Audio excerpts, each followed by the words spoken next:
found my last top 10 boss battles to be a little outdated, so I've decided to make my first video of 2011 my top 10 boss battles remade. This list contains bosses that I found to be the best in a series or a game. Challenge is a factor, but it's not the main concept, it just has to be fun. I would normally do one per franchise, but there's one franchise I just couldn't choose from, so I have bent the rules just a little. So, let's get this list started.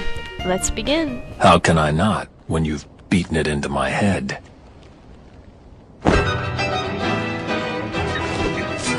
Don't take Sephiroth lightly. Nostalgia at its greatest. Everyone will remember their first Pokemon game and their first Elite Four battle. Whether it be Pokemon Blue and Red, Silver and Gold, Sapphire and Ruby, or Diamond and Pearl, so on and so forth. Of course, the Elite Four is to prove a tiny bit of a challenge and also demonstrates that you can't just have focused on one Pokemon the entire time. Everybody loved the challenge of getting to the Elite Four and then finally entering the doors and beginning the next battles until the champion. Whoever has played a Pokemon game will know exactly what I am talking about for the love of the Elite Four.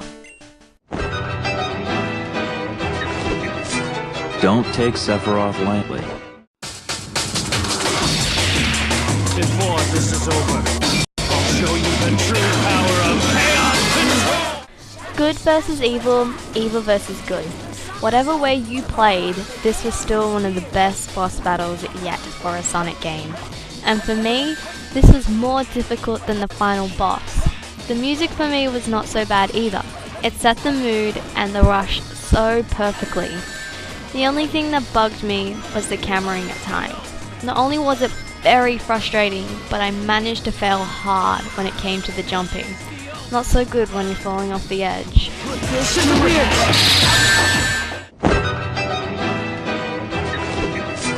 Don't take Sephiroth lightly.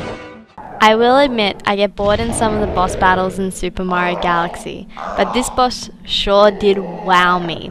We first see this guy in the trailer for Super Mario Galaxy 2, and come on, who wasn't impressed?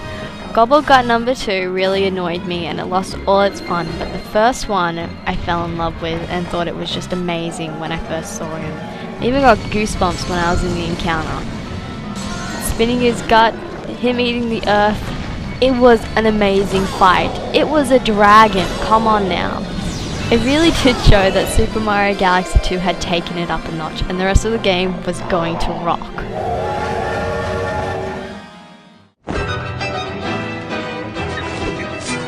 Don't take Sephiroth lightly. I am waiting. I know I had Kill Jaden as my all-time favorite in my last list, but Arthas has now taken its place. Why? Well, if you're in my guild, you could ask anybody who I was in love with in WoW, and they would simply reply with Arthas. I became in love with Arthas when I was playing Warcraft 3, when he gained Frostmourne and became Lich King. Not to mention when he killed his father, as creepy as mysterious as that scene was, I loved it. In my eyes, he became a lord. The Arthas fight was difficult, especially in hard mode. Not one single player is allowed to screw up or the fight is doomed. It tested everybody's ability and that is what makes it so great.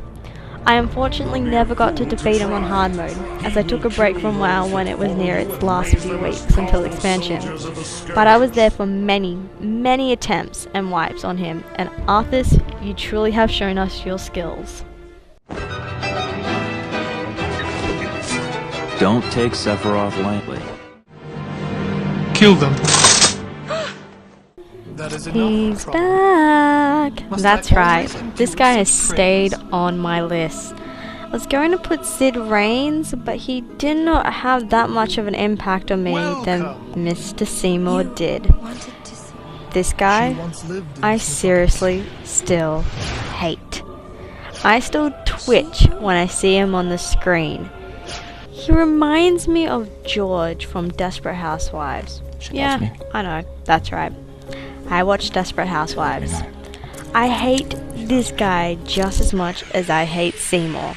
Anyway, the fight for Seymour was a really good one in the end, and I thought it had a bit of a challenge towards it, which made it even better.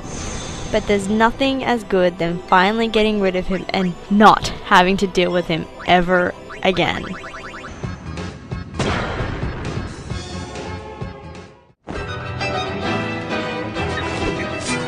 Don't take Sephiroth lightly.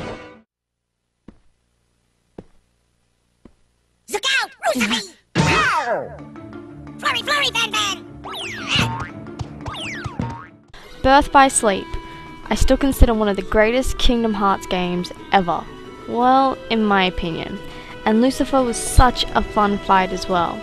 This fight was not a challenge at all. It was just so awesome. I loved it. This fight actually was my inspiration for this list.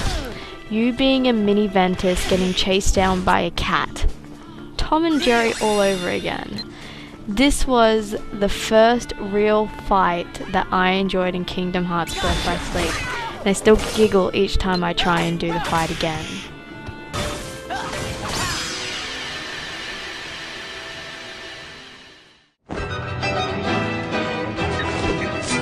Don't take Sephiroth lightly.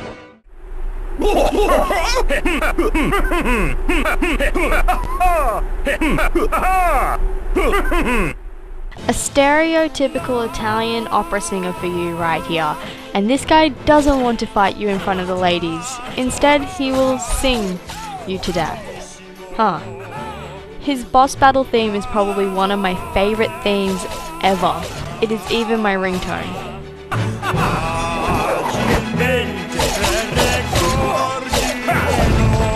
So beat down Lance and miss his shooting hearts, and watch out for the screaming women after him too.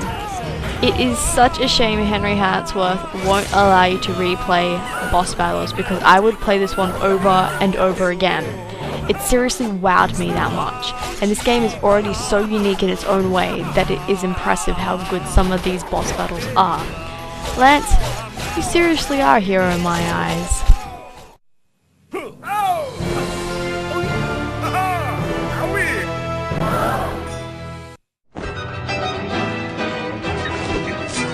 Don't take Sephiroth lightly.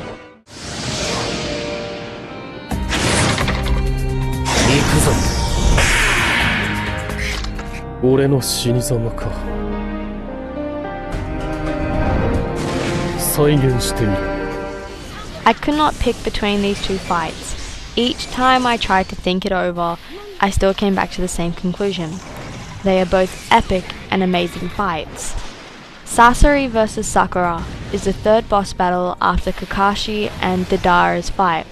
Sakura teams up with Chiyo and versus Chiyo's grandson Sasori, a puppet master who later on uses himself as a puppet to try and kill you. This fight was the most epic fight I have ever faced, and Sasori is rather strong too for a third boss battle. The next fight is Sasuke finally getting revenge on his backstabbing brother Itachi.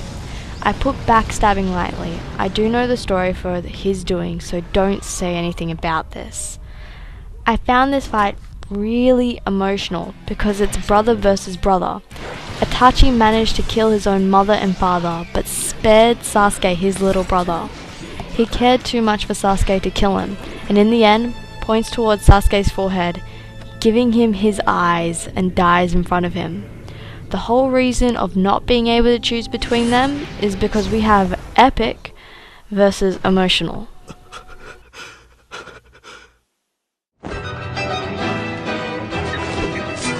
Don't take Sephiroth lightly. Let's go. We have two battles right here. That's right, two of them. I was going to put Balletta up here, but Princess Shroob really left a nice impression. First you verse Princess Shroob, and once you defeat her, all your hard work finding the Cobalt stars have gone to waste. When you find out, it opens the big secret. Princess Shroob's older and uglier sister, Elder Princess Shroob. This fight is pretty intense. I managed to finish her in my first shot, but oh my god, what a fantastic boss fight and an epic boss theme to go along with it as well. I must say, the Mario RPG series just seems to be getting better every new game that comes out. Don't take Sephiroth lightly.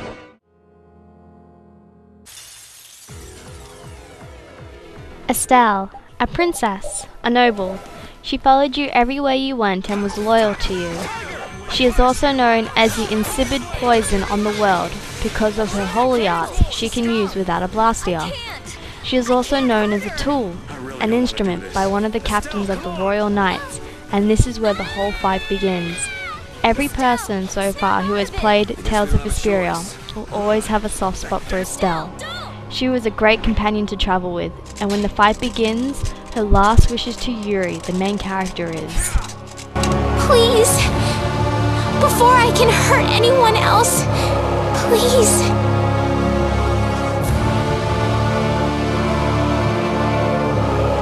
Kill me.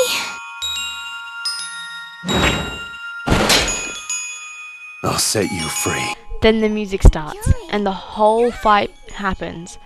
I actually got a bit emotional from that, to hear her constantly say, kill me, each time you hit her, with the music playing in the background too. She is tough as well, especially if you don't have Mother's momentum. So how does this make this fight number 1? We have an epic fight, we've got a challenge, a fantastic theme, and we've also got emotional with it as well. No more, please. Do you really plan to die here?